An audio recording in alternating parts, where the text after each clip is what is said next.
Yo, what's up, my people? Today, mambo vipi, ladies and gentlemen? J'espère que vous allez bien. So, moi, je vais bien. Comme d'habitude, mbele ya kamera, ku microphone za Wagos TV show. Ishopoye Khalid the MC, cyangwa se Khalid the promoter, aka La Favorites. The Baby London social media, the only one on Facebook, WhatsApp, TikTok, Instagram, even the X. He's the king of the new generation. So, let me take time to invite you to keep follow our media Wagos TV show because this is the best swagger favorite one avec MC Khalid National Show. So family ni kwa kundi mu kiganiro cyacu Super Show tugenda tubazaniramo abanyempano bagiye batandukanye tugashobora kuyaga byinshi nkuko mubibona imbere ya microphone imbere ya kamera kuri microphone za Wagos TV show kumwe n'umwe mu gwaruka ruko rakora cyane rubarizwa mu 257 music industry aha bari tugiye kubana nawe no munsi ni Orty Smart umuririmbyi akiri muto akagenda bikora neza ntabarambye rero family lakatumikaza mu kiganiro cyacu Super Show Orty Smart kaze mu kiganiro cyacu Super Show. Yeah, thank you very much bro. Yeah, kunyakira kuri Wagos TV. It's the first time. Yeah. Liko ndabona ibintu ni fresh sana. Of course. Yeah.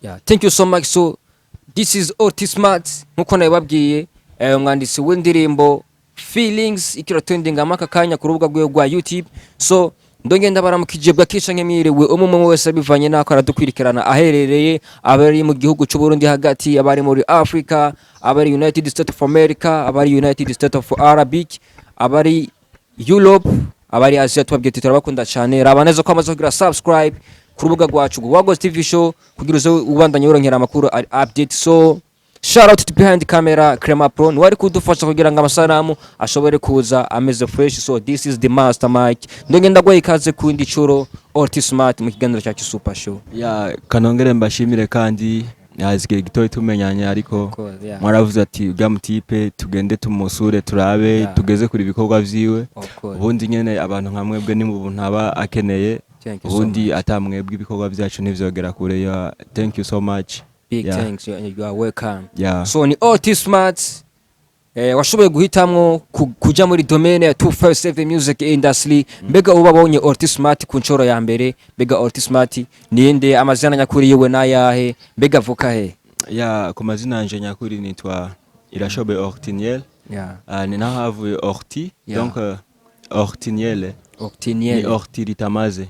Yeah, Smart naco nyene niyumviye kuyita Smart kuko nubundi nivyo dukora babiri Smart. Yeah, wow. Yeah, donc ni kirango ciwanje man. Of course. Yeah. Big thanks. Ni Orty Smart amaze gushira hanze indirimbo yiswe Feelings. Yeah. Indirimbo yitwa Feelings. Mbe imbere ko twinjira neza neza mu ndirimbo Feelings. Mbega Orty Smart umaze kugira nigari Orty Smart yamenye ko afite talent yo gushobora kuririmba. Nigari yamenye ko ashobora kwandika imiziki akinjira studio aka recording. Yeah, natanguye kumenya concept ala kuva kera cyane akenshi nanavyibona ariko nkavyigumizamo. Of course. Ariko nagiye kumenya uko concept ala abantu bamaze kubimbwira bivanye n'udukorwa nagenda ndakora kuno nakunda music. Of course. Nasubiramo indirimbo z'abandi donc abambona baravuga ati umutipa la concept ala. Ariko ivyo vyabera ruguru sinari bwamanuke mu muji.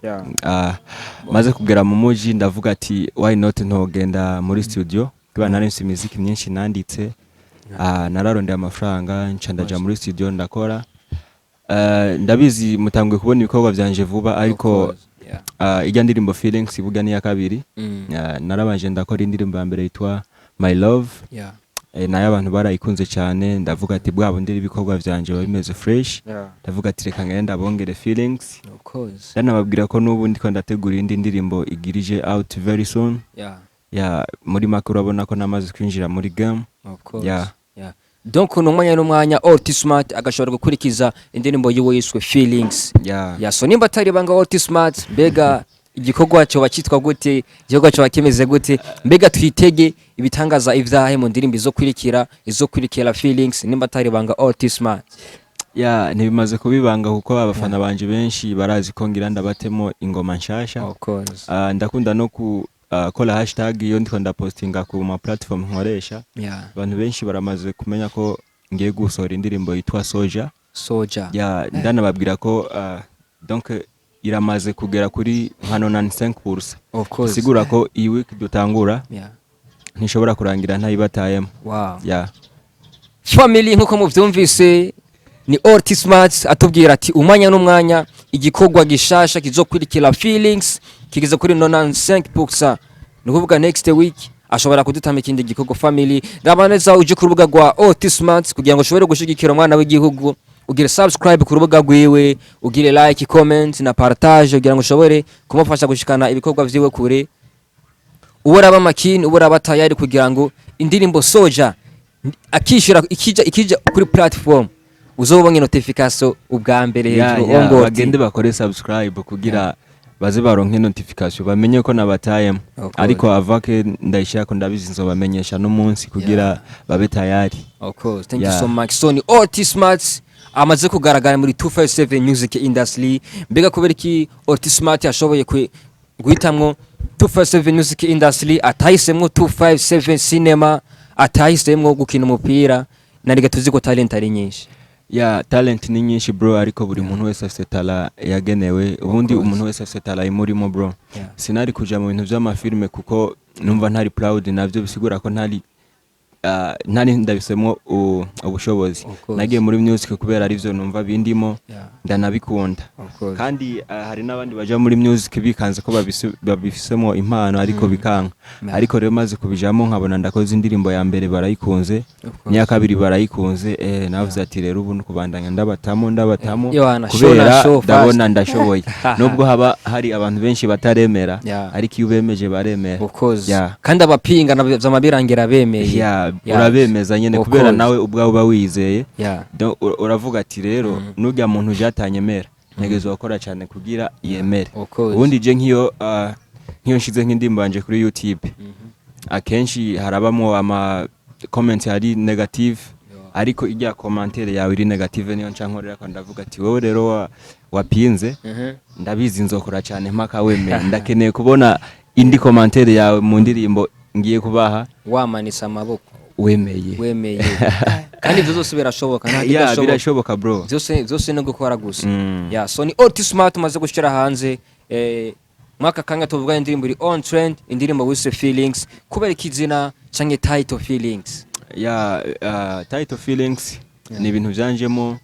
Donc niba umaze kumviriza ijya ndirimbo bro, lyrics zayo na title Feelings hari ukuntu bijanye. Kuririmba Feelings ni kujya uba ufise nko girlfriend, none bro uri mu rukundo, umudemu wawe mani ntagutera sentiment ukumva nyene feelings. Of course. Niyo sometime wagiye sanga ubundi twebwe baririmbye ntituririmba true story ibintu tubamwo, ariko ndashaka gukompoza indirimbo igukora ku mutima cyangwa gukora ku mutima abandi. Akenshi niyo mpamvu ubona twibanda ku rukundo, kubera ubu n'umwana avuka wumva ngo ndasumuje umusheri hajya higa ibi nibi, umwana waduza. Uririmbye rero indirimbo y'urukundo, bisigura ko ari amajambo akoresheje azomufasha umwanya azoba ayakeneye. Feelings rero bagende by feeling, bayumvirize, iraryoshe. Ni ya ndirimbo ushobora kuririmbira umukunzi wawe antake mukundanye, akumva arishimye, akumva araryohewe. So this is Otismart. Mbere yuko neza tumenyesha abakunzi b'umuziki ndundi, abakunzi ba Otismart banze musimbire ku rubuga rw'inko nababwiye mugire subscribe, murabe indirimbo yiwe yishwe Feelings. Sasa Otismart turashobora kumusaba kugira ngo ashobore kwipresenta neza kuba kuzi biwe n'abakunzi b'umuziki ndundi mu kutugira freestyle cyangwa a cappella indirimbo yiwe Feelings. Otismart akanyene gwawe, let's go. Kumenyana nawe vyangiza udasanzwe my girl, kukuntu ngukunda wala sindekura nasanzwe udasanzwe. Girl you got me crazy, no girl you look like kanje, girl you so beautiful, you know that you I'm ready to die for you. Hundi yo mfisa my stress baby, turi kumwe nkayibagira, niwe mtuzo wanje sino kwitesha, ubwiza bwawe sino bwitesha. Feelings in my unela, feelings in my queen, unwara mwijuru rito rituje nkatuza. Nzokomeza ngukunde forever and ever. Unela feelings in my awari kwitabira unela feelings in my queen. Unela feelings in my queen, unwara mwijuru rito rituje nkatuza. Unela feelings in my queen, nzokomeza ngukunde forever and ever. Unela feelings in my queen, I love you too. So thank you so much. Nice song. thank you also Feelings bro. Yeah. ni indirimbo numvirije Mm. mu busanzwe indirimbo Feelings nubwo sinabwo ndayifate neza ariko Feelings wegeremwe amajambo akomeye rimwe amajambo yanditse neza ari motivate Yeah. ari motivate Yeah. mbega tukiringaho nyene Oti Smart eske ari single canke ari en couple arubase imeze gute? Yeah, navuga yuko Nimba rito bari banga nawe nyine. Sibanga. Oti Smart ari mu rukundo. Of course. Sikuvuga utanahora fo. Yeah. Sikuvuga ngo ndi mu rukundo n'umukobwa runaka. Yeah. No, je ndi mu rukundo n'umuntu wari we wese. Uri mu rukundo n'umuntu? Ndi mu rukundo nawe, ndi mu rukundo n'abantu bose. Sigura ko nta muntu nanka gusa kiretse ubunyanka. N'abanyanka je ndabakunda bro. Of course. Yeah, ndi mu rukundo rero bro. Oti Smart uri mu rukundo n'umuntu n'abantu bose. Yeah. Of course. Kumenga harimo code ukuntu. Yeah, foke nshiramo code nyine ariko birumvikana bro. Okay. Kire je ibaze ko n'ubunyanka je ndamukunda. Yeah. Urumva ndahari kugira je singirane beef n'umuntu. Of course. Yeah. Yo, thank you so much. So Oti Smart ni kundirimbo yawe Wise Feelings. Wamaze kudusigurira igituma indirimbo yiswe Feelings. Tuwamaze kumva neza na neza message iri mu ndirimbo Feelings. Yeah. Mbega Oti Smart indirimbo yiwe yoba yarakunzwe nkuko yavyifuza kugatumba mbega Oti Smart yavuka indirimbo bayakiriye gute mbega muri rusangi muri 257 music industry indirimbo yoba yaragize ku rugero nkugo Oti Smart yifuza? Ya bivanye n'izina nari mfise nkabona indirimbo yageze ndavyishimira cyane ubundi twebwe bro aba artiste ibaze ko ugenda muri studio ugakora ingoma kavuga ati reka rero niyahure ndayishire kuri YouTube. Of course. Nta muntu numwe mwavuganye ko aza kuyiraba ariko wagaruka ukaraba feedback gasanga indirimbo yarakunzwe barayiravye kavuga ati aba bantu bose bayiravye ata numwe jewe nigeze ntumirira kuraba donc nigeze menyesha yuko ngira nshire kwikintu agende kwikiraba bakakiraba n'umutima wabo wose n'urukundo avuga ati ikintu canje carageze kuri ubundi hari abandi bashira ikintu kuri YouTube ugasanga nticarabwe rero mu gihe rero ushize ko ikintu ugasanga abantu bagikunze bro nivyo gushima Imana kabisa hama kugatumba indirimbo yarakunzwe mani urazi ko naduze ruguru nkumva na mama indirimbo zanje Mumbe mere nawe bagukurikiranira ntankurikirana kuko kugatumba batubwiye ko ari hajya sinavuze iyo mvuka ariko mvuka Ingozi ariko mama ibintu vyama platform ntavyakoresha ariko sinzi umuntu mani yakamutayemo muri memoire na ati muhungu wawe sikia ubundi yene hari abadusanzwe badukurikirana ku mbuga baratoye ibikorwa vyacu bakabisangiza n'abandi badakoresha Android. Rero mani yuduze ugasanga indirimbo za ruguru baraziplayinga mu makabare hehe tegeza kuryoherwa kandi biguha courage uvuga ati reka nkore ibintu vyinshi nabo ndabigarurira. Ubundi hari wacu Ingozi bro bivanye naho mvuka indirimbo zino ibujumbura ntizikunda kugerayo bumviriza amaradio kenshi yo mu Rwanda. Mu Rwanda naho urabona nabonyene n'abakozi rero ukiba wumviriza ibintu vya hariya donc ama FM yino ntibayatoraje yomva batori radio zo mu Rwanda natecengera ko ariho hari rero mu Rwanda naho rabizi ntibaduplaying bategezwa gukunda iza hariya rero ugiye ugasanga indirimbo yawe barimo bro avuga ati kiba ari kindi kintu cyiza kandi bitangaje bikaba ari navyo ibintu bituma bitera intege umuntu yasombe Oti Smart mu bikorwa vya misi yose urafise inguvu zaba ziri nyuma yiwawe zigufasha ibikorwa canye Oti Smart aracakoresha inguvu ziwe bwite novuga yuko Oti Smart muno mwanya buri kintu cyose akora arimenya ariko nanje sinari nkeneye ujya muntu aza kumfasha atakintu ndamugaragariza bro negezwa kwimenya nyene nkakora hama ari wowe canke naka umuntu wese ari karadukurikirana akabona ati wa mutipa arakora kandi arafise courage arafise natala agaca mfasha kubera abonye ivyo nagenda kora bundi ujya muntu nk'ubu nkawe niho ufata umupeti ngo ugomba umufashe takintu nakimwe aragaragaza ashobora gushatera swata kandi wari umwize ariko mfize ico nari maze gukora ukagikunda uje kumfasha nawe uzatabwo bufise ugavuga ati umupeti ndabizi ntazongusha hasi narijya tugiye mu domaine y'umupira w'amaguru umukinnyi bamugura ko bamaze kubona ati Igene twamuzana hazotegura. Voilà, no muri music rero donc ama management atora umu artiste kubera babonye ibintu yakoze. Nubwo biba biri hasi baravuga ati uwo mutamwe inguvu yakora ibintu biri big. Atumushigikira umupeti yoshobora kugira aho yishikanye canke ahadushikanye. Narya kunko babivuze nta muntu ashobora jewe Khalid shobora kuvuga ngo yebana je vraiment ndashoboye kuririmba ngo ndabizi. Ntarerekana kwanza ko ndabizi. Negezo kuvyerekana dabo. Kugira ngo gyo yazoza kunshigikira zo maze vuga ati tembe tije narabonye arashoboye akeneye support nuko nyene bimeze bro ilifo rero ko umuntu agera gute acaja ngaka supporting sasa kugira ngo ibikorwa vya Ortismart bishobore kugera kure aho yifuza kugira Ortismart ashobore kugera kuri ya level nziza yifuza turabizi Ortismart ufise indoto nyinshi indoto zo gushika kure heza biga ho kuguki ku bakunzi bo muziki ndondi ho kuguki ku bakunzi ba Ortismart okuguki kuba kunzi biterambere kugira ngo umwana w'igihugu Ortismart ashobore kugera ku ndoto zewe byoroshe. Bro nibaza yuko ikintu kimwe no kubwira ubu abarundi baruguruse mu mutwe basiga bakunda ibintu vyacu. Kare ubonye n'umuntu akizamuka baramukurikirana bakabona arashoboye.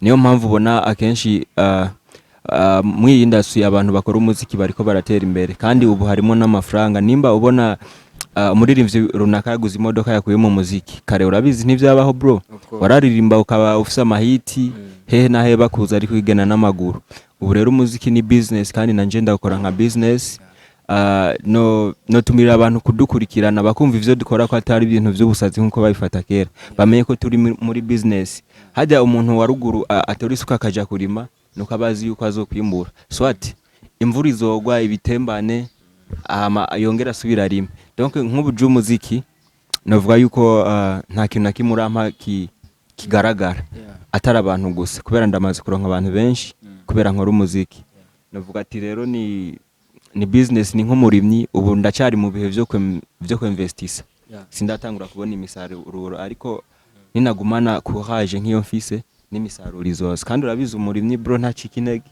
urarima izuba rikavyakira ugasubira ukarima kandi gukora ca cizere no kudacika intege finally bacha birangira wageze ku nsinzi yawe birangira kabisa urose nariga tuzi ko gucika intege ariko kosa rikomeye ni kosa rikomeye cyane n'andi makosa yose so Ortismart agitangura akicenjera mu bintu bya 257 music industry yarafise indoto zo kuzoshika hana hariya Ortismart yarafise collabo z'indoto yifuza kuzokora niba atari banganize collabo z'indoto za Ortismart zishobora kuba ari z'abaririmbyi b'abarundi zishobora kuba ari z'abaririmbyi bahanze igihugu cy'u Burundi niba atari banga Ortismart jambo ni kwa mvuze collabo z'indoto ubundi je sindi ndakunda kubivuga cyane iyo ndose ibiganiro sindi baba artiste baha mu Burundi umva bamajije ngo inspiration ayikuye hehe narijya ko bamwe twavukiye ruguru tutakurikirana umuziki wo hanze cyane kumva ngo je ngo nakuye inspiration kuri Chris Brown ibintu vyo nkuko peut-être ko nakuze utari n'umunyeshuri atani icongereza uzimani warumva ajya amabit yabo kumva iki niki foke mu aba artiste baza baravugisha kuri nimba hari umuririmbyi bakoze ukunda kumva ati ewana nifuza kumera nka naka babivuga jewe nabivuze ko navuka Ingozi kandi twumviriza iradio zo mu Rwanda ni naho natanga kumenyera gukundira ibintu by'umuziki ariko nino hari habasani bagera ruguri wacu bajyanye ne bari big Fizo ba Sadbi rero nakuze nkunda Sadbi cyane Sadbi ndamukunda fo King Sadbi all the way from the ndamwemera sana niyo mpamvu ninje mu muziki kubera ndamukunda narumva shaka kumera nka uziko nkiri ruguru nigeze kubona mu star Indegabasha nigeze kubona Roriro aciye ahantu iwacu nyene ku gasantre yari karaja imuyinga ari kumwe na Shani Queen kiriya gihe urabizi baragendana sana arazi ko mani abapolisi bamufasha hano nyene kwikamba bro bamwicarika pembeni hano kwibuye mzisi wajiwe abantu numva ngujya ni Roriro nanje sinaraba n'amavideo ngo ndanamumenye ndaharira ariko vyangiye nemeye mani vraiment cyo gihe narababaye sana Roriro umwenzi aririmba fresh hari uturimbo twiwe nakunda niwe bafashe yicara hake abapolisi baramufashe bamwisharika kuyoboye kubera sinzi nimba hari amadocument yarafise mu modoka yari karaja imuyinga sinzi ko yarafise show ya ntavyo narinzi rero man ariko nk'iyo nza kumva ari king nari no gushwana ko namwe rero ninje mu muziki kubera nsanzwe nkunda indirimbo za Sadbi hakurya naho narakunda Bruce Melody sana je sindi wawe ndaza kuvuga ngo nakunda ba Chris Brown n'abandi ntanabumviriza oya ariko ubu unye mvuze ngo korabo yanje y'indoto andifuza gukorana nabajya batumye kwanza ninjira mu muziki d'abord Sadbi n'abandi hama hari n'abandi ba artiste nyene umuntu abayifuza gukorana nabo kugira ibintu bitere bimera fresh ariko abingenzi nabo baba baratumye ninjira mu muziki so ubu bamaze kugira amahirwe yo guhura na Sadbi mukayagari ijambo rimwe abiri cyangwa mukicarana je nk'ubu ndabizi kino kiganiro coteba kabisa for the first time manuka mu muji nashike mu buyenzi kwa brother wanje bivanye n'akazi kari kanzanye bica biba ngombwa yuko inja mu Kibenga nasanze ahantu ngiye kuba ari impande ya manager wa Sadbi Kent P naba mpande yaho abantu bakabimbwira hajya Sadbi barakunda kuhaza nkarira kubera bivanye n'akazi nakora sinaronka time yo kubuja ngo ntembere bakambwira hajya haboro Sadbi barakunda kuhaza ariko one day naratembereye nyene candagirirwa amahigwa caraze aje numva umutima uratera fresh numva umengo none biraza gukunda ko namubona basi man ariko n'umwana mwiza yaravuye mu modoka donc baparitse arabanza araturamutsa ndaryoherwa sana hama arabizi nta byinshi nari kumubwira man yaciye yibandaniza nyene hari muri etage ariko naragumye ngaho mpaka bagarutse ndabona no kuntu yurira aragenda ariko kuva ico gihe ndamaze gusubira kumubona ariko sindasubira kumwegera ngo tuvugane ariko nzomubona ndabizi tuvugane amenye nanje ndamumenye ariko ikindi kintu cingenzi naramurondeye kuri WhatsApp namba yanje rayisevinga ndaraba stati nkaryoherwa donc urabona stati za King Sadbi ntegerezwa kuryoherwa ntegerezwa ni ngombwa so ni Otismart umaze kutuyagira byinshi novuga mu kazi kawe ka misose ka 257 music industry mbega Otismart ibona hehe mu myaka iri imbere muri music ibana ku level imeze gute bivanye n'ingene ari karakora bivanye n'inguvu kandi yiyumva mvuze ngo nibona hanyu no bandiko ndabesha kuko hari abana benshi bariko barakora umuziki kandi mwiza ariko rero dufatanije twese tuzogera kure donc twese aba new generation tuyibona kure muge tuzofashanya kwiteza imbere ubu hari abana benshi bariko barakora umuziki kandi babizi nawe ndazi nimba indirimbo yanje warayikunze hari n'izindi wakunze kandi uvuga ati aba bantu barose support bogera kure mani ubu bitandukanye na kare ubu gutera imbere mbona umengo bisa n'ivyoroshe kubera bitandukanye na kera abana barakora indirimbo ntibaronka promotion nta online TV yarahari nta kiniki ariko urabona nakoze indirimbo ndashobora kubarondera cyangwa mukandondera bikorwa vyanje mukabigeza kure bro n'umuntu waruguru canke yakamenya ure gutera imbere biroroshe mu gihe dufatanije twese ama media n'abaririmbyi rero no kuvuga yuko nje nibona kure mu gihe nzoguma nkorana inguvu mfise kandi nkaronka n'abamfasha ndabizi umuziki wacu tuzogira international bon nkuko naba nabivuze family ni mu kiganiro cyacu Super Show gato tubazaniramwe abanyempano bagiye batandukanye nkuko mubibona imbere ya kamera nababwiye turi kumwe na Otismart numwe mu banyempano bariko baraza neza mu muziki ndundi mbega umuziki ndundi wiki gihe tugezemo Otismart ubona gutacanye basi umuziki ndundi nisha ikintu umuziki wo hanze usumbije umuziki ndundi iyo uvuze umuziki wo hanze ubushatse kuvuga hanze hehe mbashatse kuvuga urabona umuziki ndundi hari umuziki ndundi mvuze umuziki wo hanze mbagombye kuvuga umuziki wo mu Rwanda bro umviriza man kintu kimwe nkubwiye nimba uri umujournaliste ntuzusubire kugeranya umuziki wo mu Rwanda no mu Burundi twe dukeneye gukompeta n'abanyarwanda bro dukeneye gukompeta n'abatanzania n'abanayisha bro nimba ugifata ngo ugereranye ngo imiziki yo mu Burundi niyo mu Rwanda none nitwaguma twiruka ko abanyarwanda donc ngo dushaka gukora umuziki nko mu Rwanda bisigura ko natwe bwe tuteye agaciro ko yuko tubarenze bajya deja tuvuga n'ururimi rumwe urumva nta mpamvu yo kuvuga ngo dukompete nabajyanye bajya bafise ibindi bihugu bariko bariruka ko kugira barabe ko bokwegereza umuziki w'ivyo bindi bihugu natwe twiruke ku ivyo bindi bihugu tuze turabe utangura rero kubishikira ariko nitwabaje inyuma ngo tugira dufatishe mu Rwanda nabo bafise ahandi bariko barafatisha urumva tuzoguma turi hehe down. Donc mu majambo maki difference y'umuziki ndundi n'umuziki wo hanze none nagombye kubaza yoba ari yihe? Difference y'umuziki w'u Burundi n'umuziki wo hanze iyo ndiko je ndavuga hanze simba ndiko ndavuga ho mu Rwanda. Difference rero iri hagati y'umuziki wa donc muri Nigeria no mu Burundi byose byo hanze. Ndabona nta difference nini nyihari kuko nimba hari ico badusumvya ni ikintu gito cyane dutegerezwa gukosora gito yigusa tukaba turabafasha. Mbona nta difference iri big ihari.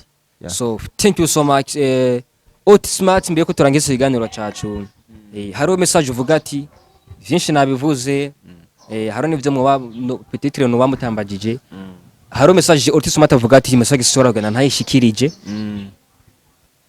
Inihe message Otismart ashobora kuvanga adashikirije uvuga ati nyagisogana ndayishikirije peut-être ashobora kuba ari ikintu ashobora kuba ndi bagiye kukubaza Otismart kavuga iki kintu so nagenda nkakimvuze wowe n'uwa mwanya. Ikintu cyambere je no banza gushimira abandukurikirana abafana bacu kuko nabo si bijuju bakurikirana umuntu kubera babona afise ikintu abamariye ku ntambwe umuntu abamaze gutera ndabashimira kuko nimba ntureye YouTube channel mani nkabona irakwije abantu 100-200 bisigura ko bade abantu bankurikiranya kubera ibintu vyiza ndabahereza. Ikintu nababwira nuko bo bandanya kudushigikira nimba ubonye igikorwa nasohoye ntuvyigumizemo shira stati ohereza abajama bawe nabo bahereza abandi bityo umuziki w'u Burundi tugire international turi kumwe twese nta kintu nakimwe kidashoboka bro. Together we can nta kintu nakimwe kidashoboka. Mama media nayo n'amaradio niki nabo bakomeze kudusupportinga bro kandi urabona babiri mo fresh dibaza nawe urabona difference y'umuziki w'u Burundi wa kera n'ubu warabaye evoriwe abaro evolution vraiment kandi tari into. So message ya nyuma rero message canka kamo ushobora gutera ugwaruka gose ubaro uri ku kivi turabizi ngahanze hari talent nyinshi hari abapeti bafise tanzo kera football hari abapeti bafise tanzo kuririmba hari abaseneyaste hari abapeti bafise ama business menshi bako barakora akajambo kamere kugwaruka ruri ku kivi kudacika intege abatari ku kivi sine bazo buri muntu wese ari ku kivi buri muntu wese afise ikintu buri muntu wese afise occupation y'ahantu runaka ari karakora ikintu cyo nomubwira ni kudacika intege nimba ukoze uno munsi bikagenda fo ewana izere ko ejo bizogenda neza nayo iyo umuntu acitse intege mani birangira ataki nashitseko kubera par exemple nka twebwe baririmbyi urashaka kuririmba indirimba abantu ntibayakire meme nabajya basani basizina rinini nyara tera swat kijya giherero uci ujana niyo swata yawe cugwa hasi cuvuga ati reka rero nkore cyane kudacika intege nivyo nifuriza abantu buri muntu wese afite ikintu ari karakora kudacika intege please gukora cyane. Thank you so much. This is Otismart umwe mu banyempano babaruza muri 257 music industry n'umwana w'igihugu ushobora gushigikira Otismart mu kuja ku rubuga rwa YouTube kagira subscribe. Na si YouTube gusa platform zose nkoresha ni Otismart X ndahari Instagram TikTok Facebook meme na YouTube hose ni ku mazina ayahe hose wandika Otismart ucumbona Otismart. Ushobora gushigikira Otismart biciye ku mbuga ziwe mugira subscribe canke follow kugira partage kamufasha kwagura imbibe izo zose ni support ni support bro nivyo nyene tuba dukeneye ubundi ziya mbuga zihabaye kugira abantu badukurikirane of course. So ndagushimire cyane Otismart twabanyeza mu kiganiro cyacu Super Show. Thank you so much no media namwe mutere muje imbere bro. Thank you so much. So family this is Wagos TV Show tubabwira ati rabanezo ko amazogira subscribe ku rubuga rwacu like comment and partage kugira ngo mushobore kuzamwironkera ibiganiro bimeze fresh biri update ku mwanya shout out to behind camera Crema Pro were kudufasha kugira ngo amasara amashobore kuza ameze fresh ku microphone. It was your boy Khalid the MC cyangwa se the promoter aka la favorite the master mic tubabwira ati komera na Wagos TV Show ni show tubabwira love you so much, see you later, hasta la vista.